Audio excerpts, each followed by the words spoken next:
সবাই কেমন আছো? আশা করি তোমরা ভালো আছো আর তোমাদের মো এন্ড দ্য ডে মো ভালো আছে। দিনটা 26শে অক্টোবর, রবিবার। তো রবিবার সকাল সকাল তোমাদের সামনে চলে এলাম একটা নতুন ভিডিও নিয়ে। তো এই দেখো মানি প্ল্যান্টের গাছ একটু দেখাচ্ছিলাম। এটা হচ্ছে কত বড় হয়ে গেছে, এক একে একটা আবার নতুন পাতাও ছেড়েছে। আর এই দিকে দেখাতে চলে এলাম একটা নতুন ধরনের গাছ, যেটা আমি কোনোদিন দেখিনি। তোমরা দেখেছো কিনা বলবে অবশ্যই। এটা হচ্ছে জোয়ান গাছ, ও এনেছিল, ওটা পুঁতে দেওয়া হয়েছে বাগানে। তো তারপরেই রান্নাঘরটা একটু পরিষ্কার করে নিচ্ছিলাম, মানে রাত্রেবেলা ঘুমানোর আগে পরিষ্কার করেই শুয়েছিলাম। তো তাও আর একবার পরিষ্কার করে নিচ্ছিলাম। তো পরিষ্কার করে নিতে নিতেই আবার ওদিকে দুধ দিতে চলে এসেছিলো। তো দিদার কাছ থেকে দুধটা নিয়ে নিলাম। তো তারপরেই আবার এরই মধ্যে ও বাজার নিয়েও চলে এসেছিলো।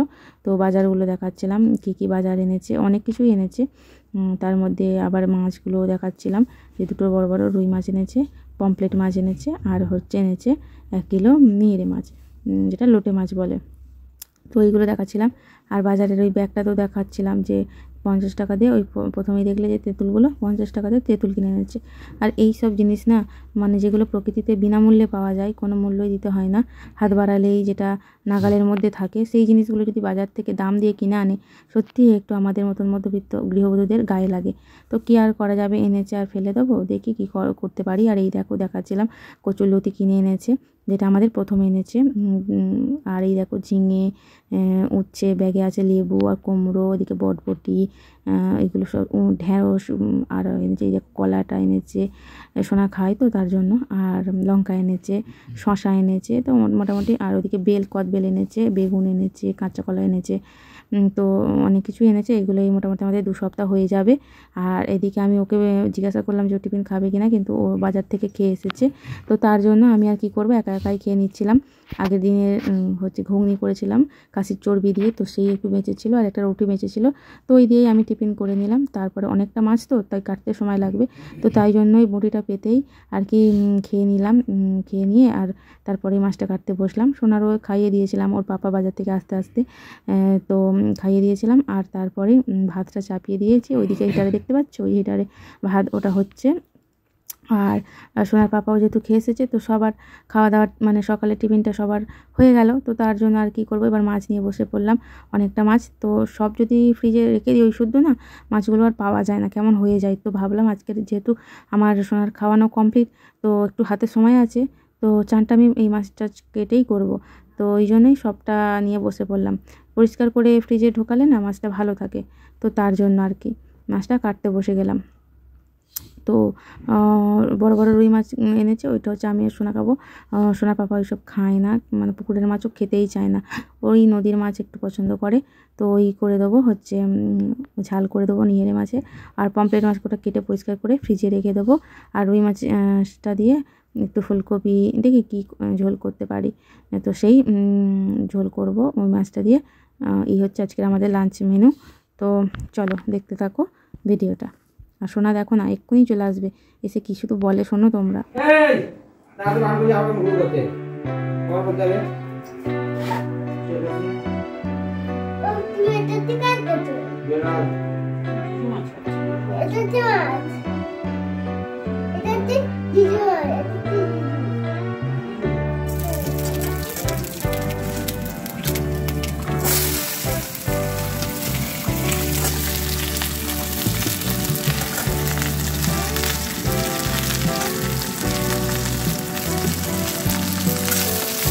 তো এই দেখো বটবটি দিয়ে, কচু দিয়ে, বেগুন দিয়ে, আলু দিয়ে একটা চচ্চড়ি বসিয়ে দিয়েছি। আর এইদিকে মাছ কটা ধুয়ে যে কটা ফ্রিজে রাখা রেখে দিয়েছি, আর যে কটা রান্না করব সেগুলি নুন হলুদ মাখিয়ে নিচ্ছিলাম। আর তারপরেই এই কটা হচ্ছে ভাজবো, ভেজে আর ঝোলটা চাপিয়ে দেবো। চচ্চড়ি তো বসেই গেছে, আর লাস্টে করব হচ্ছে ওই ঝাল। আর কালকেরে হচ্ছে করব কচুরলতি, দেখবো কেমন খেয়ে লাগে। প্রথম শুনেছি হ্যাঁ লতি বলে জিনিসটা খায়, কিন্তু কোনোদিন তো আমি খেয়ে দেখিনি, তো সেই জন্যই একটু এক্সাইটেড আছি যে কেমন খেতে হবে। তো এই দেখো আমি কিন্তু অর্ধেক মাছ কেটে ধুয়ে এদিকে হাফ রান্নাটা এগিয়ে নিচ্ছিলাম। আর তারপরে আবার ওই নিহেরে মাছটা কাটতে বসবো আর কি, ঝোলটা চাপিয়ে দিয়ে, তাহলে টাইমের মধ্যে কাজগুলো হয়ে যাবে। তো ওইদিকে সোনার পাপা নিয়ে চলে গেল ওই জোয়ান গাছগুলোকে পুঁতে দেওয়ার জন্য, সেটা একটু দেখিয়ে দিলাম তোমাদের। আর এই দেখো কী দিয়ে ঝোল হচ্ছে, হ্যাঁ ঝিঙে দিয়ে বটবটি দিয়ে ঝোল করেছিলাম। আর এই দেখো সেই বটবটি যে চচ্চড়িটা ওটা ইন্ডাকশানে নামিয়ে করে নিচ্ছিলাম, যেহেতু অনেকগুলো পদ করতে হবে তো সেই জন্য। তো এই দেখো লাস্টে আমার রান্না কমপ্লিট, তো দেখিয়ে দিচ্ছিলাম। ওটা হচ্ছে নিয়েরে মাছের ঝাল, আর ওটা বটবটির চচ্চড়ি করেছিলাম, আর ওটা হচ্ছে দুটো আলাদা আলাদা, একই তরকারি আলাদা আলাদা, শুধু মাছটা দিইনি একটাই, আর একটাই মাছটা দিয়েছিলাম। তো এই দেখো সোনার পাপার খাবারও বেড়ে নিয়ে এলাম। তো খাওয়া দাওয়া হয়ে গেছে, দুপুরে বেলা বাসন কটা মানে খাওয়া বাসন কটা আমি কলে আগেই রেখে দিয়ে এসেছিলাম। তারপরে এই ফিল্টারটা ধোয়ারও দরকার ছিল, তো তার জন্য এটাও নিয়ে আসছিলাম ঘর থেকে। তো বাসন কটা মাজার পরেই আমি আবার ফিল্টারটা মেজে নেব। তো এই টাইমের জলই আর কি আমরা ফিল্টার করে খাই। এদিকে টিউবকল যেটা সেটা খারাপ হয়ে গেছে। আর একটা কথা যেটা তোমাদের এতদিন বলিনি, তো আজকের মনে হলো একটু শেয়ার করি তোমাদের সঙ্গে। আসলে সোনার পাপার না এই টাইম কল যখন হলো, তখন আমি শ্বশুরবাড়ি ছিলাম না। আমার সোনা তখন 1 মাসের, তখন আমি বাপের বাড়ি ছিলাম। তো ওই সময় ও এখানে ছিল।